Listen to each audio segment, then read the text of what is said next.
Guarantee ನ್ಯೂಸ್ನಲ್ಲಿ ವಲಸಿಗರ ದಾಂಧಲೆಯ exclusive story. ಕರ್ನಾಟಕದಲ್ಲಿ ಕನ್ನಡಿಗರಿಗೆ ರಕ್ಷಣೆ ಇಲ್ವಾ? ಕಾಕಿಗೆ ಬೆಲೆನೇ ಇಲ್ವಾ? ಬೆಂಗಳೂರು ಏನು ತೋಟದಪ್ಪನ ಛತ್ರ ಆಗೋಯ್ತಾ? ನಮ್ಮ ಬೆಂಗಳೂರಿನಲ್ಲಿ ಹೆಚ್ಚಾಯಿತು ವಲಸಿಗರ ಹಾವಳಿ. ಇಡೀ ಬೆಂಗಳೂರನ್ನ ವಲಸಿಗರು ಕಬ್ಜಾ ಮಾಡ್ತಿದ್ದಾರೆ. ಅನ್ನ ಕೊಡೋ ನಗರದಲ್ಲೇ ವಲಸಿಗರು ದಾಂಧಲೆಯನ್ನ ಮಾಡಿದ್ದಾರೆ. ವಲಸಿಗರನ್ನ ಹೇಳೋರು ಕೇಳೋರು ಯಾರೂ ಇಲ್ವಾ? ಹಾಗಾದ್ರೆ ಸಿಲಿಕಾನ್ ಸಿಟಿಯಲ್ಲಿ ವಲಸಿಗರು ಆಡಿದ್ದೇ ಆಟನ?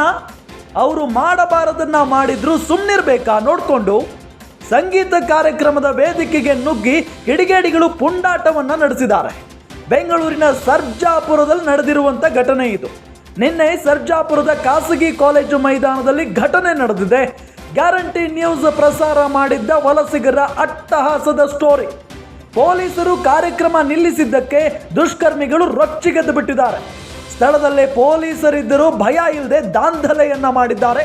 ವಲಸಿಗರಿಗೆ ಬೆಂಗಳೂರು ಪೊಲೀಸರ ಭಯನೇ ಇಲ್ವಾ? ಹಾಗಾದ್ರೆ ಬೆಂಗಳೂರಿನಲ್ಲಿ ಖಾಕಿಗಳಿಗೂ ವಲಸಿಗರು ಡೋಂಟ್ ಕೇರ್ ಅಂತಾರೆ ಅಂತ ಅಂದ್ರೆ ಎಷ್ಟು ಧೈರ್ಯ ಇರಬೇಕು? ಈ ಕಾರ್ಯಕ್ರಮಕ್ಕೆ ಅನುಮತಿ ಕೊಟ್ಟವ್ರು ಯಾರು? ಹಾಗಾದ್ರೆ ಗೂಂಡಾಗಳ ರೀತಿ ವರ್ತನೆ ಮಾಡಿದವರ ವಿರುದ್ಧ ಕ್ರಮ ಯಾಕೆ ತೆಗೆದುಕೊಂಡಿಲ್ಲ ಇದುವರೆಗೂ? ಏನು ಕ್ರಮ ತೆಗೆದುಕೊಳ್ತೀರಿ? ಲಾಠಿ ಚಾರ್ಜ್ ಮಾಡಿ ಚದುರಿಸಿದ್ರೆ ಖಾಕಿ ಕೆಲಸ, ಪೊಲೀಸರ ಕೆಲಸ ಮುಗಿದು ಬಿಡುತ್ತಾ? ನಿನ್ನೆಯ ವಲಸಿಗರ ಅಟ್ಟಹಾಸಕ್ಕೆ ಹೊಣೆ ಯಾರು? ಜವಾಬ್ದಾರಿ ಯಾರು? ಬೆಂಗಳೂರು ನಗರ ಪೊಲೀಸರಿಗೆ ಈ ರೀತಿಯಾಗಿ ಕನ್ನಡಿಗರು ಪ್ರಶ್ನೆಯನ್ನ ಮಾಡ್ತಾ ಇದ್ದಾರೆ. ಕರ್ನಾಟಕವನ್ನ ಇನ್ನು ಸ್ವಲ್ಪ ದಿನಗಳ ಕಾಲ ಹೋಗ್ಬಿಟ್ರೆ ತಮಿಳರು, ಆಂಧ್ರದವರು ಆಳುವಂತ ಪರಿಸ್ಥಿತಿ ಬಂದರೂ ಬರುತ್ತೆ. ಯಾಕೆಂತ ಹೇಳಿದ್ರೆ ಈಗಾಗಲೇ ಕರ್ನಾಟಕದಲ್ಲಿ ಬೇರೆ ಭಾಷಿಗರ ಅಟ್ಟಹಾಸವೇ ಜಾಸ್ತಿ ಆಗಿಬಿಟ್ಟಿದೆ. ಇದರ ಜೊತೆಗೆ ಕನ್ನಡವೂ ಕೂಡ ಮರೆಯಾಗ್ತಾ ಇದೆ. ಇದೆಲ್ಲದರ ನಡುವೆ ಬೇರೆ ಬೇರೆಯವರು ಬಂದು ಕರ್ನಾಟಕದಲ್ಲಿ ಈ ರೀತಿಯಾದಂಥ ದಬ್ಬಾಳಿಕೆಯನ್ನ ಮಾಡ್ತಾ ಇದ್ರೆ ನೋಡ್ಕೊಂಡು ಸುಮ್ಮನಿರೋದಕ್ಕೆ ಸಾಧ್ಯನಾ? ಇಡೀ ಬೆಂಗಳೂರನ್ನ ವಲಸಿಗರು ಕಬ್ಜಾ ಮಾಡ್ತಿದ್ದಾರೆ. ಅನ್ನ ಕೊಡುವಂತ ನಗರದಲ್ಲಿ ವಲಸಿಗರು ದಾಂಧಲೆ ಮಾಡ್ತಾರೆ ಅಂತ ಅಂದ್ರೆ ಏನ್ರಿ ಅರ್ಥ? ಅಂದ್ರೆ ವಲಸಿಗರನ್ನ ಹೇಳೋರು ಕೇಳೋರು ಯಾರೂ ಇಲ್ಲ ಅನ್ನೋದು ಬಹಳ ಸ್ಪಷ್ಟವಾಗಿ ಗೊತ್ತಾಗ್ತಾ ಇದೆ. ಸಿಲಿಕಾನ್ ಸಿಟಿಯಲ್ಲಿ ವಲಸಿಗರು ಆಡಿದ್ದೇ ಆಟ.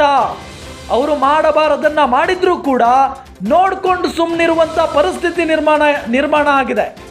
ಸಂಗೀತ ಕಾರ್ಯಕ್ರಮ ಇತ್ತು ನಿನ್ನೆ. ಆ ಕಾರ್ಯಕ್ರಮದ ವೇದಿಕೆಗೆ ನುಗ್ಗುತ್ತಾರೆ ಕಿಡಿಗೇಡಿಗಳು, ಪುಂಡಾಟವನ್ನ ಮಾಡ್ತಾರೆ. ಪ್ರಶ್ನೆ ಮಾಡೋದಕ್ಕೆ ಹೋದಂತ ಪೊಲೀಸರನ್ನೇ ಹೊಡೆಯೋದಕ್ಕೆ ಮುಂದಾಗ್ತಾರೆ ಈ ಪುಂಡರು, ವಲಸಿಗ ಪುಂಡರು. ನಿನ್ನೆ ಸರ್ಜಾಪುರದ ಖಾಸಗಿ ಕಾಲೇಜು ಮೈದಾನದಲ್ಲಿ ನಡೆದಂತ ಘಟನೆ ಇದು.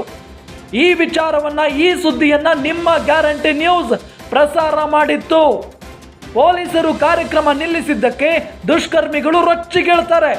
ಅವರ ವಿರುದ್ಧ ಬಾಯಿಗೆ ಬಂದಂತೆ ಮಾತನಾಡ್ತಾರೆ. ಅವರನ್ನ ಅಥವಾ ಅವರ ಮೇಲೆ ಹಲ್ಲೆ ಮಾಡೋದಕ್ಕೆ ಮುಂದಾಗ್ತಾರೆ. ಸ್ಥಳದಲ್ಲೇ ಪೊಲೀಸರಿದ್ರೂ ಕೂಡ ಅವರಿಗೆ ಭಯ ಇಲ್ಲ. ದಾಂಧಲೆ ಮಾಡ್ತಾರೆ ಅಂತ ಅಂದ್ರೆ ಎಷ್ಟು ಹೆಚ್ಕೊಂಡು ಬಿಟ್ಟಿರಬಹುದು ಅಂತ. ವಲಸಿಗರಿಗೆ ಬೆಂಗಳೂರು ಪೊಲೀಸರ ಭಯನೇ ಇಲ್ಲ. ಬೆಂಗಳೂರಿನಲ್ಲಿ ಖಾಕಿಗಳಿಗೂ ವಲಸಿಗರು ಡೋಂಟ್ ಕೇರ್ ಹೇಳ್ತಾರೆ ಅಂತ ಅಂದ್ರೆ ಆ ವಲಸಿಗರಿಗೆ ಯಾರು ಧೈರ್ಯ? ಹಾಗಾದ್ರೆ ಅವರ ಹಿಂದೆ ಇರೋದು ಯಾರು? ಬೆಂಗಳೂರಿನಲ್ಲಿ ಪೊಲೀಸರಿಗೆ ವಲಸಿಗರು ಹಲ್ಲೆ ಮಾಡೋದಕ್ಕೆ ಮುಂದಾಗ್ತಾರೆ, ಬಾಯಿಗೆ ಬಂದಂತೆ ಬೈತಾರೆ ಅಂತ ಅಂದ್ರೆ ಪೊಲೀಸರ ಭಯ ಇಲ್ಲ.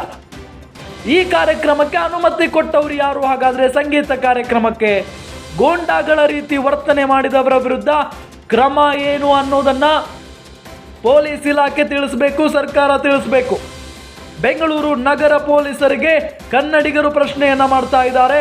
ಗೂಂಡಾಗಳ ರೀತಿ ವರ್ತಿಸಿದವರ ವಿರುದ್ಧ ಏನು ಕ್ರಮ? ಲಾಠಿ ಚಾರ್ಜ್ ಮಾಡಿ ಚದುರಿಸಿ ಬಿಟ್ರೆ ಪೊಲೀಸ್ನವರ ಕೆಲಸ ಮುಗೀತಾ? ನಿನ್ನೆಯ ವಲಸಿಗರ ಅಟ್ಟಹಾಸಕ್ಕೆ ಹೊಣೆ ಯಾರು? ಜವಾಬ್ದಾರಿ ಯಾರು ಅಂತ ಬೆಂಗಳೂರು ನಗರ ಪೊಲೀಸರಿಗೆ ಕನ್ನಡಿಗರು ಪ್ರಶ್ನೆ ಮಾಡ್ತಾ ಇದ್ದಾರೆ. ಈ ವಿಚಾರವನ್ನ, ಈ ಸುದ್ದಿಯನ್ನ ನಿಮ್ಮ ಗ್ಯಾರಂಟಿ ನ್ಯೂಸ್ ಬಿತ್ತರ ಮಾಡದೆ ಹೋಗಿದ್ರೆ ಯಾರಿಗೂ ಕೂಡ ಗೊತ್ತಾಗ್ತಾ ಇರಲಿಲ್ಲ.